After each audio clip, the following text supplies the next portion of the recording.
El peronismo mendocino revivió con el triunfo del Frente de Todos y busca subirse a la ola de Alberto Fernández de cara a las generales. El cimbronazo que significó el triunfo en la Nación del PJ también movió los cimientos en Mendoza y por ahí quiere colarse a Aníbal Fernández Sagasti y los suyos. Nacionalizar la elección, pegarse a Alberto Fernández y acompañarlo, como sucedió esta semana en su visita a Mendoza, explotando el Fernández.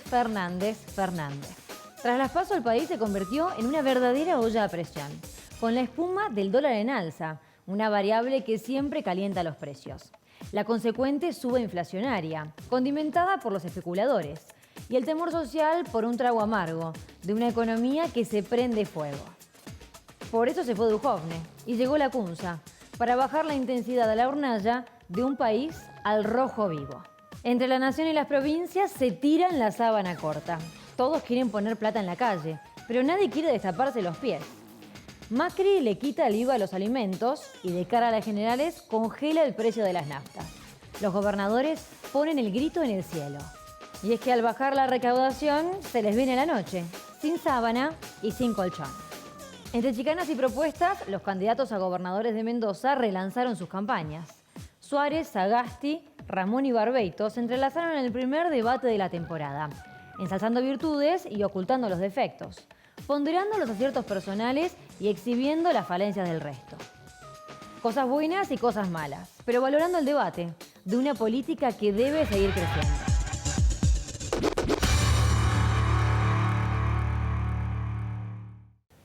Seguimos en Cuarto Oscuro en el análisis político-electoral de la provincia de Mendoza, también de la Nación, y para hablar un poco acerca de la gestión actual, pero también de cómo se vislumbran las elecciones generales ya aquí en nuestra provincia, estamos junto a Paula Lacino. Ella es ministra de Hacienda y Finanzas, pero además es candidata a diputada provincial. Paula, bienvenida. Bueno, muchas gracias. Bueno, gracias por estar aquí con nosotros. Bueno, sabemos que además justo estamos en un momento en que estuviste con muchísima actividad, justo previo al receso invernal de la legislatura, porque se acaba de aprobar esto del mejoramiento de la Ruta 82, ¿no? Con todo un trabajo allí para poder generarlo. Así es, en realidad el trabajo fuerte lo hicieron la parte de infraestructura, vienen trabajando hace muchísimo con ese proyecto y es un proyecto al cual le hemos puesto muchas horas de dedicación y bueno, estamos contentos y esperamos ahora, aguardamos el compromiso que el justicialismo de alguna forma manifestó en un acuerdo que se hizo unas horas antes de sancionarse la ley, representantes del justicialismo con representantes de nuestra fuerza, el radicalismo. Para el resto del paquete. Para el resto del paquete de obras tan importantes para la provincia como esta de la Ruta 82. Recordemos que bueno, estaba dividido en obras viales, digamos, por decirlo de alguna manera, un acueducto que ya sería el tercero que hemos proyectado para la provincia de Mendoza. Donde, bueno, un poco con este acuerdo con la Unión Europea se abre una nueva posibilidad de no solamente exportar frutas, sino también poder exportar carnes, ¿no? Al resto del mundo. También hemos hecho acuerdos con Chile. Bueno, van abriéndose caminos y es fundamental que las vacas estén bien alimentadas, ¿no? Para que la carne sea carne de calidad. Y también tratamiento de residuos sólidos urbanos, bueno, todo un paquete todo un bastante paquete, bueno, claro, integral. y la tercera era GIRSU, que bueno, es un programa muy interesante, un programa que hace muchos años también se está trabajando, pero bueno, no habíamos tenido la suerte de poder implementarlo rápidamente por problemas que tuvo el programa en sí con la justicia en la Nación. Bueno, y un paquete de leyes que costó analizar o que en su momento también tuvo bastantes cuestionamientos por parte de la oposición, y uno desde acá lo analizaba también teñido de la campaña electoral, ¿no? Porque no hay nada que se pueda separar de este momento de elecciones. ¿Cómo lo vieron ustedes? ¿Cómo lo viste vos? Sí, estos años son años de alguna manera bisagra, donde se sienten las pulseadas. Pero de todos modos recordemos que el año pasado cuando presentamos la ley de presupuesto, una ley que no pretendía buscar un nuevo endeudamiento, tampoco apoyaron ningún artículo de la ley de presupuesto a la oposición. O sea que no sé si es algo meramente electoral o ya era algo en contra directamente de cómo se gobierna la provincia de Mendoza. Estimo que hay bastante recelo desde el lado de la oposición porque pudimos levantar una provincia que estaba fundida prácticamente. Las mezquindades políticas de las que tanto escuchamos, de Exactamente. Un lado y de otro, digo. Por supuesto, siempre la política por ahí... Es un poco eso, ¿no? Por eso por ahí es mala palabra, porque se juegan y se atraviesan muchas voluntades de ambas partes realmente son pulseadas muy fuertes las que se deben jugar. Y creo que el secreto de todo está en no entrar en lo personal, ¿no? Cuando se mezcla lo personal y hay ataques personales a las figuras, tanto del gobernador como de cualquiera de los representantes, ahí empieza a tornarse eso feo de la política, claro, la mala palabra claro, de la el política. golpe bajo. El golpe bajo, Que trasciende quizás lo político partidario para irse a lo personal. Exactamente, y se manipula mucho y se usa mucho y la verdad que inclusive yo me he sentido atacada algunas veces que he estado en el recinto, en las bandejas, no he podido defenderme ahí dentro como lo haré, espero, a partir del 10 de diciembre. Y la verdad que es bastante fuerte porque nosotros trabajamos mucho, le ponemos mucho esmero a esto, muchas horas, mucha dedicación y mucho profesionalismo. Y por ahí se desprestigia por el simple hecho de desprestigiar. Y de ser oposición también. Exactamente, creo que tenemos que ser mucho más maduros y empezar a utilizar herramientas que realmente se puedan medir. ¿Y esta lectura la haces hoy desde el oficialismo o también lo analizaban desde la oposición, cuando eran en su momento oposición? Yo creo que siempre el radicalismo, más que todo, está bien, hoy somos una fuerza compuesta por más de un partido, pero el radicalismo por lo general ha tenido una característica de prolijidad que ninguna oposición se la puede salir a desmentir, ¿no? Siempre hemos sido de alguna manera los que ordenamos los desórdenes, ¿no? Entonces, cada vez que nosotros nos hemos opuesto a alguna ley, como nos hemos opuesto, ¿no?, a leyes que ha presentado el justicialismo. O presupuestos. O presupuestos, por supuesto. No ha sido por una cuestión meramente electoral, sino porque poníamos a la provincia y al bien común como eje principal de nuestra política, ¿no?, de la política del radicalismo, y veíamos que las medidas que se estaban tomando no eran las conducentes a la provincia que todos queremos. Bueno, y a propósito de esto de ordenar, que recién mencionabas, queríamos consultarte sobre tu papel como la billetera del Estado, le llaman, ¿no? Esto de estar adelante de la cartera de Hacienda, que cuando uno piensa en dimensiones de la plata de un Estado, nunca se nos ocurre, ¿no?, cómo podría llegar a ser. De hecho, cuando nosotros damos noticias sobre tal obra que costó tanto dinero, ni siquiera entra en nuestra cabeza esa dimensión. Bueno, a propósito de eso tenemos nuestra primera pregunta, que hace referencia a la postura, ¿no?, frente al tratamiento de los fondos públicos. ¿Cuál de las siguientes crees que es? Nunca tiene razón quien no tiene dinero, si acaso fuese un refrán, ¿no? Sí. Cuentas claras conservan la amistad, el que no llora no mama, quien dinero tiene hace lo que quiere, centavo ahorrado, centavo ganado. Bueno, la última puede caracterizar un poco el sistema que nosotros hemos venido ejerciendo desde que estamos en la provincia, ¿no? Nosotros empezamos con una provincia que, lo dije recién, estaba quebrada prácticamente, no pagaban los sueldos, no se pagaban los proveedores, y empezamos a ahorrar. Y ese ahorro nos hizo ganar en más obras. Entonces, bueno, creo que la última es la que más, por lo menos es la, sí. Bien, es decir, ahorrativa para el Estado. Ahorrando, sí, exactamente. Bien, y esto de que el que no llora no mama, y un poco haciendo referencia a la coparticipación, ¿no?, nacional. Sabemos que las provincias dependen y muchísimo del dinero que llega de Nación. ¿Es un factor preponderante a la hora de hacer las cuentas del Estado? ¿Cuánto dependen ustedes? ¿Cómo se maneja eso? Sí, casi todas las provincias tienen distintas situaciones ante la recaudación nacional. Las del norte prácticamente viven de la recaudación o de la coparticipación federal de impuestos. La verdad que por ahí uno, cuando es provincialista y tiene un sentido de lo suyo, de lo propio, busca luchar un poco más en los cambios en esta ley de coparticipación que tantas veces se ha venido hablando, ¿no? La provincia aporta por ahí muchísimo más de lo que le vuelve en coparticipación. Pero bueno, son tan distintas las magnitudes de cada una de las provincias y ha sido tan difícil el esfuerzo que ha tenido que hacer el gobierno nacional para poder también llevar algún político, le estoy robando la frase, y algún ministro, político ministro, dijo, el Titanic estaba a punto de chocar, ¿no? Lo que hicimos fue moverlo del eje, no quiere decir que no pueda volver a chocar. Ha sido tan difícil llevar a esa situación que no se ha tenido el tiempo, creo, suficiente como para poder llegar a un consenso para modificar la ley de coparticipación, que es muy necesaria que se modifique para todas las provincias de la Argentina. Había otras prioridades. Había muchas, demasiadas prioridades. Y en el marco de esto de recibir una provincia que estaba, al menos desde las cuentas, complicada, eso de barajar y dar de nuevo, ¿cómo fue todo ese proceso? Sin ir en detalle, por supuesto, de lo técnico, digo, pero en cuanto a lo político, ¿no? Porque hay que cuidar una cosa y otra, ¿no? Lo económico, lo político. Sí, sí.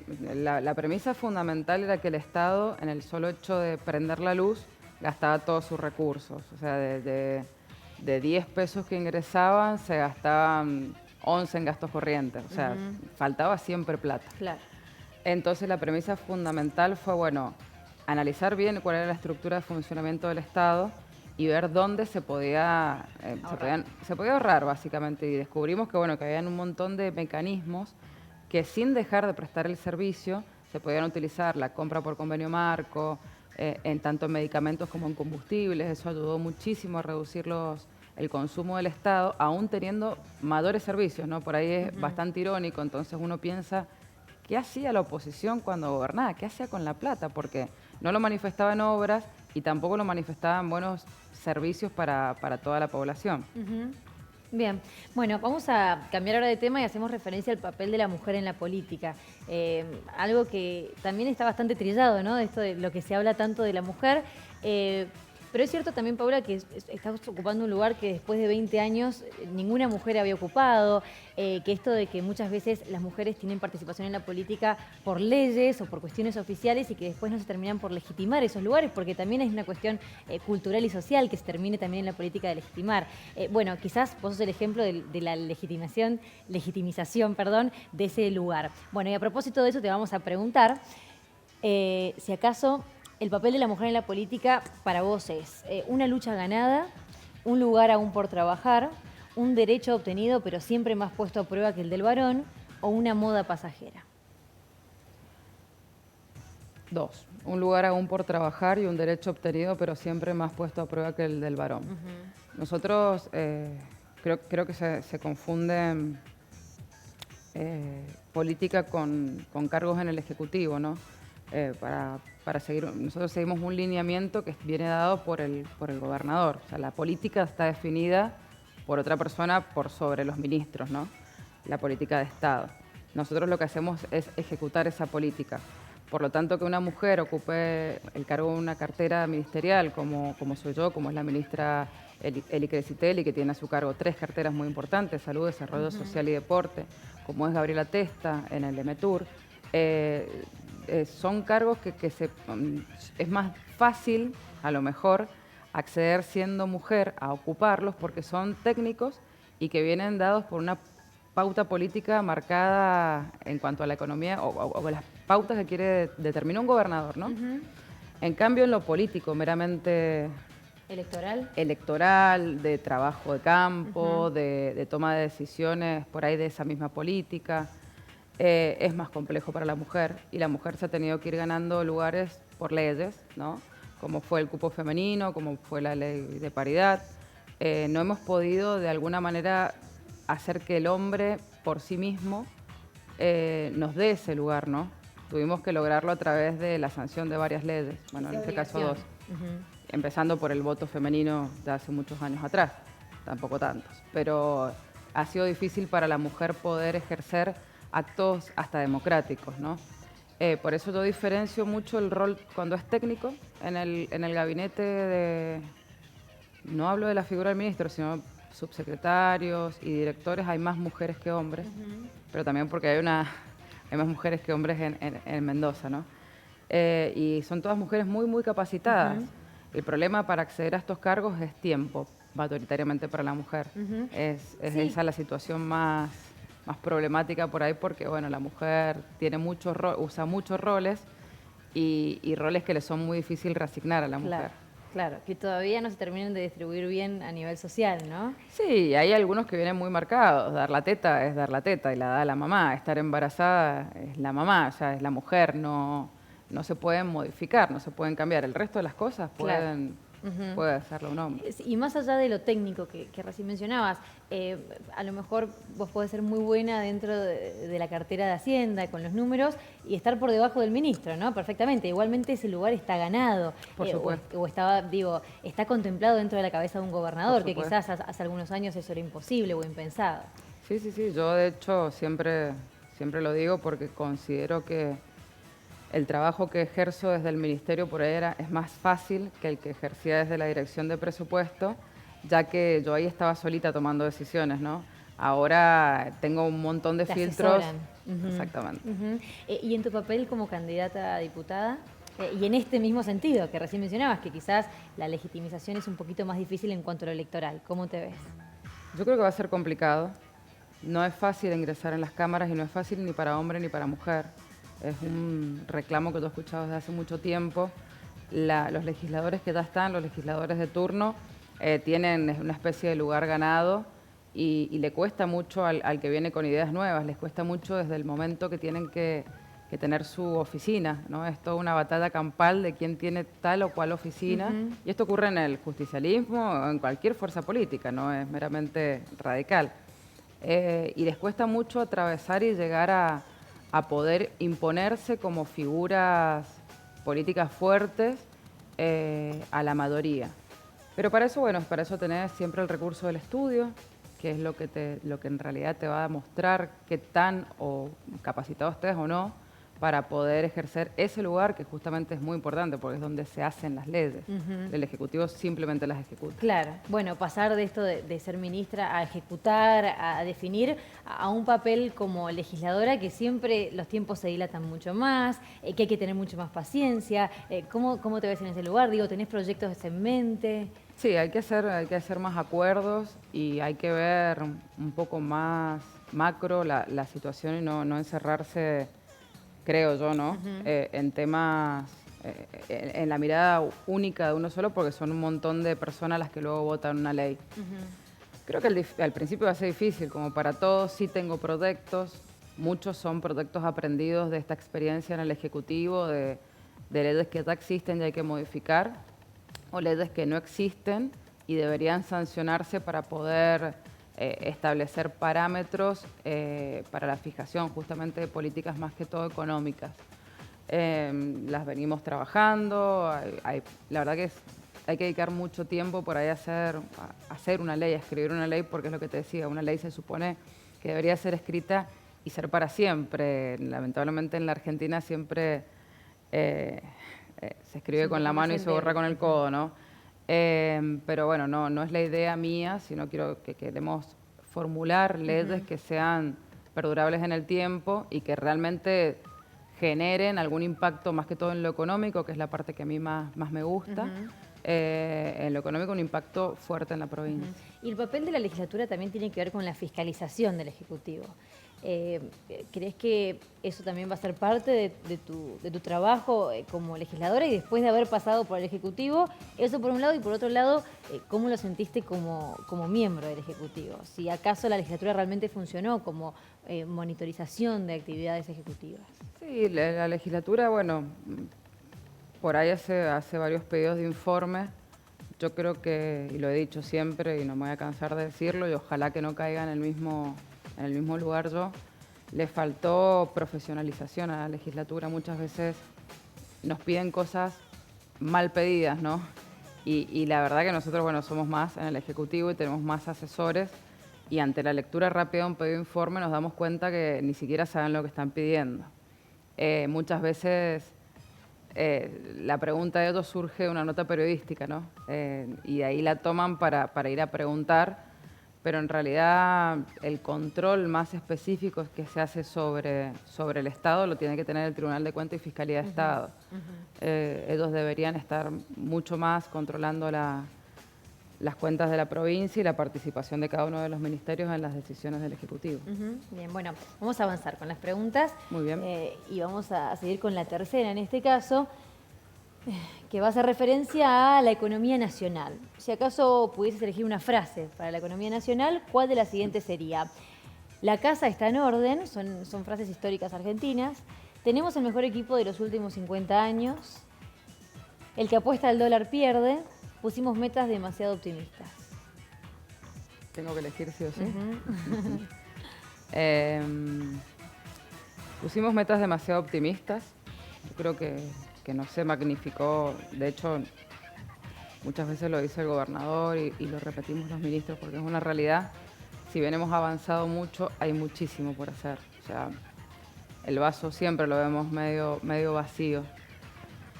Pero creo que lo que más le faltó al gobierno nacional, fueron medidas de choque los 100 primeros días de gobierno, ¿no? Que pensaron que iban a solucionarse las cosas mucho más rápido y debió haber un control del gasto mucho más... ¿Pormenorizada? Sí, y en los primeros años casi no se vio, ¿no? un ahorro del Estado Nacional o un control del gasto corriente. Tuvieron que sucederse un montón de situaciones, que también te puedo decir frases, la peor sequía de los últimos no sé cuántos años, bueno. Y la verdad que fueron también muy optimistas en cuanto a ciertas frases que utilizaron, como la lluvia de inversores, los brotes verdes, segundo semestre. Y creo que eso produjo en la gente hasta una especie de cansancio, ¿no? De no ver que se diese. ¿No? Sí, en cambio, bueno, eso fue el segundo semestre, eso ¿no? fue la gran diferencia y lo que siempre nos marcó a nosotros desde que la campaña y desde cuando Alfredo Cornejo se lanzó como candidato a gobernador, siempre dijo no prometan. No prometan porque no se sabe, hasta que no se está dentro de la situación, no se sabe con qué nos vamos a encontrar. Y creo que se hicieron muchas promesas sin antes poder evaluar una situación que era muy compleja, que no solo depende de las políticas nacionales, sino también de las externas, ¿no? De lo macro, ¿no? Por supuesto, que tuvimos, vientos de colas por todos lados, no tuvimos la suerte de los commodities que se tuvo en otros gobiernos nacionales, tuvimos consecuencias que venían dadas por la tasa de interés de Estados Unidos, o sea, situaciones ajenas que creo que no se merituaron lo suficientemente. Pero, volviendo pusimos metas demasiado optimistas, creo que una vez que se dieron cuenta de que el problema era peor, ¿no? Y que iba a demorar muchísimos más años, esta gestión, si continúa, va a poder decir dentro de un par de años más, y hago hincapié en eso, no es algo mágico y que pase rápidamente, que la casa está en orden o medianamente han podido enderezar ese barco. Esto va a demorar varios años. Y no puedo dejar de preguntarte, Paula, que en un momento hubo una frase que dijiste a algún medio y que tomó una relevancia mayor, ¿no? Que imagino que no te imaginabas esa repercusión, que tenía que ver con que los mercados no esperaban a que Macri continuara.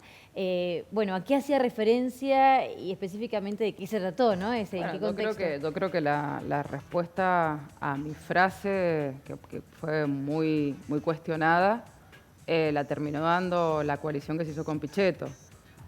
Una vez que entró a participar en la fórmula, en la alianza para presidente y vice, realmente hemos visto que la economía ha sufrido una modificación, ¿no? Se están pudiendo controlar, se han bajado los índices de inflación, no a lo que quisiéramos, no a lo que debiéramos tener, pero se han bajado.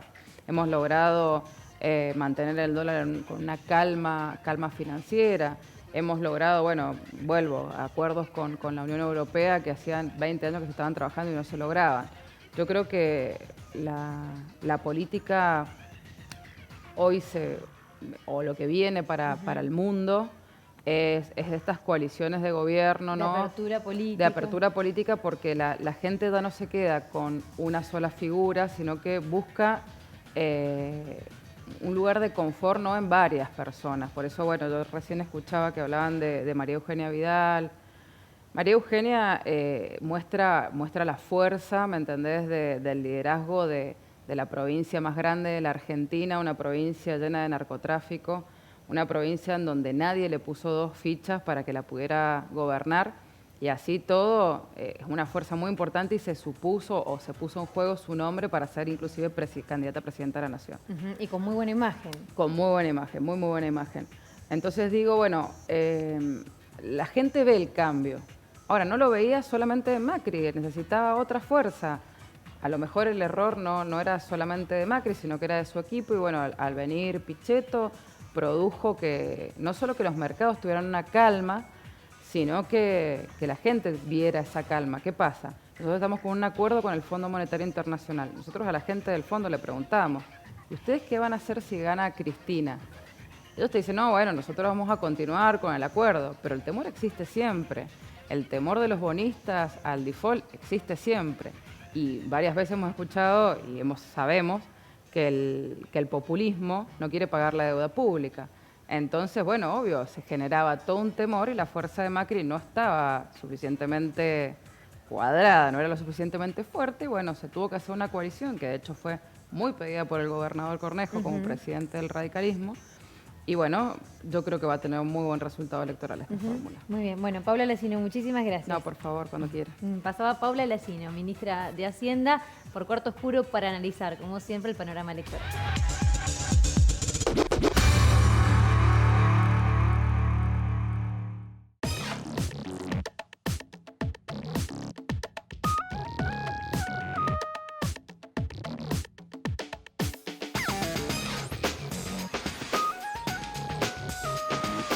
Creo que me pongo en una pareja que nos conocemos hace mucho tiempo y que tenemos una altísima responsabilidad por gobernar.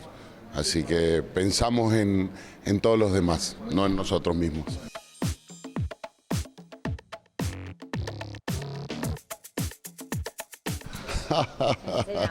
En el Senado. No, ninguna. Me viene bien la primera. Me viene muy bien porque es algo que lo llevo en mi modo de vida. Y hay una tercera o cuarta que también me gustó. ¿La unión hace la fuerza? La unión hace la fuerza. Siempre hemos pregonado eso en nuestro departamento.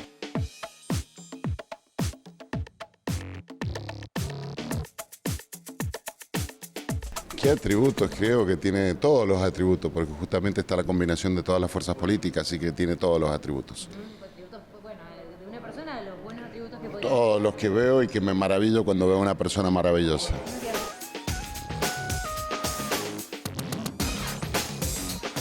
No, la primera. Todo es color esperanza.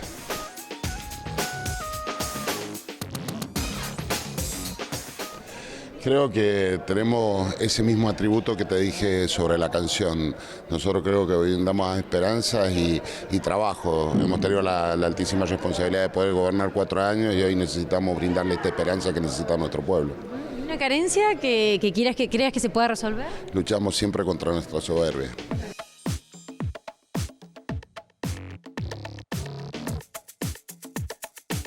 Estímulo a la producción. Vengo de lo productivo, del sector productivo y necesitamos ese estímulo.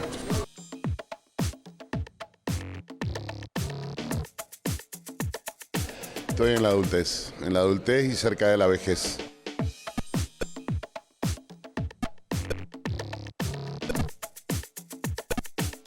Laura Montero, Una excelente persona, maravillosa.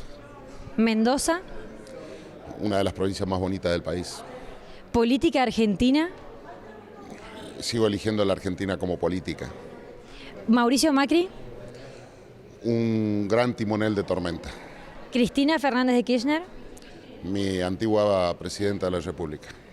Alfredo Cornejo, Un gran gobernador, el mejor.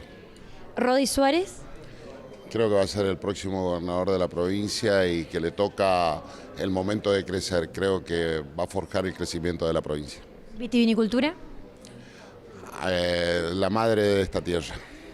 mujeres en la política, Lo necesario para marcarnos el orden a cada uno de nosotros. Un complemento sumamente necesario y creo que las mejores virtudes las encontramos dentro de una mujer. política, Es lo que soñé toda mi vida, es mi vida. familia, Lo mejor, mi familia, el apoyo de mi vida. Mario Abed. Un ser humano normal, común y corriente.